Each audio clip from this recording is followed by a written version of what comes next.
বিসমিল্লাহির রহমানির রহিম। আসসালামু আলাইকুম ওয়া রাহমাতুল্লাহি ওয়া বারাকাতুহু। প্রিয় শিক্ষার্থী, সম্মানিত অভিভাবক, সবাইকে আজকের ক্লাসে স্বাগত জানাচ্ছি। আমি মোহাম্মদ বেলাল উদ্দিন, প্রভাষক অর্থনীতি, Bandarban collectorate school and college. আজকের ক্লাসটি একাদশ এবং দ্বাদশ শ্রেণীর জন্য। পাঠ পরিচিতি। অর্থনীতি প্রথম পত্র দ্বিতীয় অধ্যায়, ভোক্তা ও উৎপাদকের আচরণ। প্রিয় শিক্ষার্থীরা, আজকের ক্লাসটি মনোযোগ দিয়ে করলে বিকল্প বা পরিবর্তক ও পরিপূরক দ্রব্য ব্যাখ্যা করতে পারবে। তাহলে দেখি আমরা পরিবর্তক বা বিকল্প দ্রব্য, সাবস্টিটিউট গুডস। যদি দুটি দ্রব্যের মধ্যে একটির পরিবর্তে অন্যটি ভোগ করা যায় এবং প্রায় সমান উপযোগ লাভ করা যায়, তবে দ্রব্য দুটি একটিকে অপরটির বিকল্প বা পরিবর্তক দ্রব্য বলে। আমরা যদি সংক্ষেপে বলতে চাই তাহলে বলতে পারি, যদি দুটি দ্রব্যের মধ্যে একটির পরিবর্তে অন্যটি ভোগ করা যায় বা ব্যবহার করা যায়, তাহলে দ্রব্য দুটিকে একটিকে অপরটির বিকল্প বা পরিবর্তক দ্রব্য বলে। যেমন এখানে দেখানো হয়েছে চা কফি। চা এবং কফি হচ্ছে একে অপরের পরিবর্তক বা বিকল্প দ্রব্য। চিনি ও গুড় ইত্যাদি একে অপরের বিকল্প বা পরিবর্তক দ্রব্য। যেমন এখানে চা এবং কফি দেখা যাচ্ছে। চায়ের দাম 10 টাকা এবং কফির দাম 25 টাকা। এই অবস্থায় যদি চায়ের দাম 10 টাকা থেকে বৃদ্ধি পেয়ে 20 টাকা হয়, অন্যদিকে কফির দাম যদি 25 টাকায় স্থির থাকে, তাহলে কফির চাহিদা বৃদ্ধি পাবে। কেন? কারণ কফির দাম স্থির অবস্থায় কফির বিকল্প দ্রব্য চা এর দাম বৃদ্ধি পেয়েছে। তাহলে আমরা কি দেখতে পেয়েছি? বিকল্প দ্রব্যের ক্ষেত্রে একটি দ্রব্যের দাম স্থির থাকলে যদি অন্য দ্রব্যের দাম বৃদ্ধি পায়, তাহলে যে দ্রব্যের দাম স্থির আছে সে দ্রব্যের চাহিদা বৃদ্ধি পাবে। নির্ণয় বা নির্ধারণ পদ্ধতি।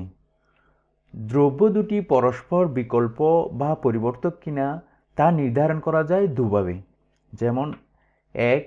পরিবর্তক বা বিকল্প দ্রব্যের ক্ষেত্রে একটির দাম ও অপর দ্রব্যের চাহিদার পরিমাণের মধ্যে সমমুখী সম্পর্ক বিরাজ করে। তাহলে কি সম্পর্ক বিরাজ করে? সমমুখী। অর্থাৎ দুটি দ্রব্য যদি একে অপরের বিকল্প হয়, তাহলে একটি দ্রব্যের দামের সাথে অপর দ্রব্যের চাহিদার সম্পর্ক হবে সমমুখী।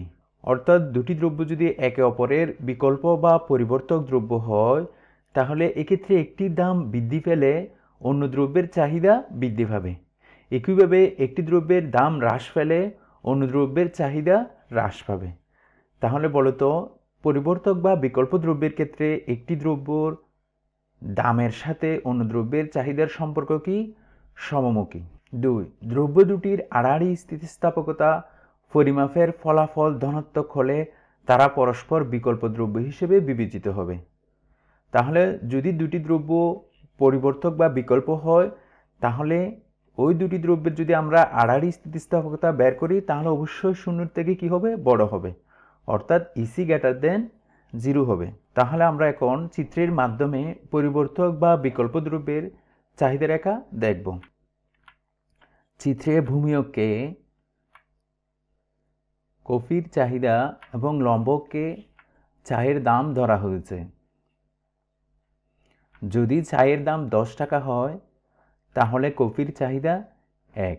চায়ের দাম 10 টাকা ও কফির চাহিদা 1 এর সংমিশ্রণ বিন্দু নির্দেশ করা হয়েছে এ দ্বারা।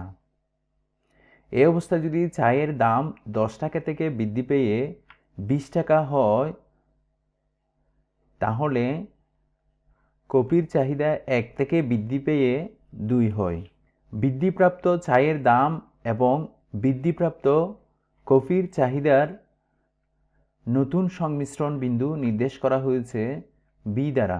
এখন যদি দাম এবং চাহিদার সংমিশ্রণ বিন্দু এ ও বি যোগ করি, তাহলে বাম থেকে ডান দিকে ঊর্ধ্বগামী চাহিদা রেখা পাই। এই চাহিদা রেখা চায়ের দাম এবং কফির চাহিদার মধ্যে ধনাত্মক বা সমমুখী সম্পর্ক নির্দেশ করে। এখানে দেখো, চায়ের দাম যখন 10 টাকা, তখন কফির চাহিদা 1। আবার চায়ের দাম যখন 10 টাকা থেকে বৃদ্ধি পেয়ে 20 টাকা হয়, তখন কফির চাহিদা 1 থেকে বৃদ্ধি পেয়ে 2 হয়। তাহলে আমরা বলতে পারি বিকল্প দ্রব্যের ক্ষেত্রে একটি দ্রব্যের দামের সাথে অপর দ্রব্যের চাহিদার সম্পর্ক হচ্ছে সমমুখী বা ধনাত্মক। এখন দেখব আমরা পরিপূরক দ্রব্য বা কমপ্লিমেন্টারি গুডস। দুটি দ্রব্যের মধ্যে একটির ভোগ বাড়াতে হলে যদি অপর দ্রব্যের ভোগও বৃদ্ধির প্রয়োজন হয়, তবে দ্রব্য দুটিকে একটি অপরটির পরিপূরক বলা হয়। আমরা সংক্ষেপে বলতে পারি, যদি দুটি দ্রব্য একে অপরের পরিপূরক হয়, তাহলে সেখানে একটি দ্রব্যের ভোগ বা ব্যবহার বাড়াতে হলে অপর দ্রব্যের ভোগ বা ব্যবহারও বাড়াতে হবে। অন্যভাবে বলা যায়, যদি দুটি দ্রব্য একে অপরের পরিপূরক হয়, তাহলে সেখানে একটি দ্রব্যের ভোগ বা ব্যবহার কমাতে হলে অপর দ্রব্যের ভোগ বা ব্যবহারও কমাতে হবে। যেমন এখানে দেখানো হয়েছে, বিল্ডিং নির্মাণের জন্য প্রয়োজন সিমেন্ট, রড, ইট, বালু। এই সিমেন্ট, রড, ইট, বালু এগুলো হচ্ছে একে অপরের পরিপূরক। আবার দেখানো হচ্ছে চা পানের জন্য প্রয়োজন কি? চা পাতা, চিনি, দুধ এগুলো হচ্ছে একে অপরের পরিপূরক। অন্যদিকে গাড়ি চালানোর জন্য প্রয়োজন পেট্রোল বা অকটেন। তাহলে এখানে পেট্রোল বা অকটেন ও গাড়ি হচ্ছে পরিপূরক দ্রব্য। এখানে গাড়ি ও পেট্রোল দেখানো হয়েছে, এরা একে অপরের পরিপূরক দ্রব্য। কারণ এখানে যদি গাড়ির ব্যবহার বৃদ্ধি পায়, তাহলে পেট্রোলের ব্যবহারও বৃদ্ধি পাবে। একইভাবে সিমেন্ট ও বালু হচ্ছে পরিপূরক দ্রব্য। যে তুমি যদি সিমেন্ট বেশি ব্যবহার করো, তাহলে বালুও বেশি ব্যবহার করতে হবে। নির্ণয় বা নির্ধারণ পদ্ধতি। দ্রব্য দুটি পরস্পর পরিপূরক কিনা তা নির্ধারণ করা যায় দুভাবে। যেমন এক, পরিপূরক দ্রব্যের ক্ষেত্রে একটির দাম ও অপর দ্রব্যের চাহিদার পরিমাণের মধ্যে বিপরীতমুখী সম্পর্ক বিরাজ করে। তাহলে আমরা বিকল্প বা পরিপূরক দ্রব্যে দেখেছি যে একটি দ্রব্যের দাম এবং অপর দ্রব্যের চাহিদার মধ্যে সমমুখী বা ধনাত্মক সম্পর্ক বিরাজ করে। কিন্তু এখানে আমরা দেখতে পাচ্ছি পরিপূরক দ্রব্যের ক্ষেত্রে একটি দ্রব্যের দামের সাথে অপর দ্রব্যের চাহিদার মধ্যে সম্পর্ক কীরকম হবে? বিপরীতমুখী বা ঋণাত্মক সম্পর্ক বিরাজ করে। অর্থাৎ যদি দুটি দ্রব্য পরিপূরক হয়, সেক্ষেত্রে একটি দ্রব্যের দাম যদি বৃদ্ধি পায়, তাহলে অপর দ্রব্যের চাহিদা হ্রাস পাবে। অন্যভাবে বলা যায়, যদি দুটি দ্রব্য পরিপূরক হয়, তাহলে সেখানে একটি দ্রব্যের দাম যদি হ্রাস পায়, তাহলে অপর দ্রব্যের চাহিদা বৃদ্ধি পাবে। 2, দ্রব্য দুটির আড়াআড়ি স্থিতিস্থাপকতা পরিমাপের ফলাফল ঋণাত্মক হলে তারা পরস্পর পরিপূরক দ্রব্য হিসেবে বিবেচিত হবে। অর্থাৎ দুটি দ্রব্য যদি পরিপূরক হয় এবং তাদের যদি আড়াআড়ি স্থিতিস্থাপকতা বের করা হয়, তাহলে ওই আড়াআড়ি স্থিতিস্থাপকতার মান ঋণাত্মক হবে, অর্থাৎ 0 থেকে ছোট হবে, ইসি <0 হবে। এখন আমরা চিত্রের মাধ্যমে পরিপূরক দ্রব্যের চাহিদা রেখা দেখি। চিত্রের ভূমি অক্ষে পেট্রোলের চাহিদার পরিমাণ এবং লম্ব অক্ষে গাড়ির দাম ধরা হয়েছে।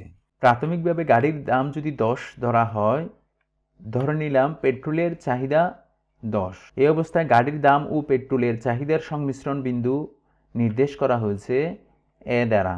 এখন যদি গাড়ির দাম 10 থেকে বৃদ্ধি পেয়ে 20 হয়, তাহলে পেট্রোলের চাহিদা 10 থেকে হ্রাস পেয়ে 5 হয়। এখানে বৃদ্ধিপ্রাপ্ত দাম এবং হ্রাসপ্রাপ্ত চাহিদার নতুন সংমিশ্রণ বিন্দু দেখানো হয়েছে বি দ্বারা। এখন যদি আমরা সংমিশ্রণ বিন্দু এ ও বি যোগ করি, তাহলে বাম থেকে ডান দিকে নিম্নগামী চাহিদা রেখা পাই। এই চাহিদা রেখা গাড়ির দাম এবং পেট্রোলের চাহিদার মধ্যে বিপরীত বা ঋণাত্মক সম্পর্ক প্রকাশ করে। যেমন দেখো, এখানে যদি গাড়ির দাম 10 ধরা হয়, তখন পেট্রোলের চাহিদা হচ্ছে 10। গাড়ির দাম যখন বৃদ্ধি পেয়ে 20 হয়, তখন পেট্রোলের চাহিদা 10 থেকে হ্রাস পেয়ে কত হয়? 5। তার মানে যদি দুটি দ্রব্য একে অপরের পরিপূরক হয় তাহলে একটি দ্রব্যের দামের সাথে অপর দ্রব্যের চাহিদার সম্পর্ক হবে ঋণাত্মক বা বিপরীত। যেমন এখানে ডিডি চাহিদা রেখা দ্বারা গাড়ির দাম এবং পেট্রোলের চাহিদার মধ্যে ঋণাত্মক বা বিপরীত সম্পর্ক দেখানো হয়েছে। বাড়ির কাজ। চিনি ও গুড় দ্রব্য দুটি কি ধরনের দ্রব্য চিত্রসহ ব্যাখ্যা করো। অর্থাৎ চিনি ও গুড় দ্রব্য দুটি কি পরিবর্তক বা বিকল্প নাকি পরিপূরক সেটা চিত্র সহকারে ব্যাখ্যা করবে। আজকের ক্লাস এই পর্যন্ত।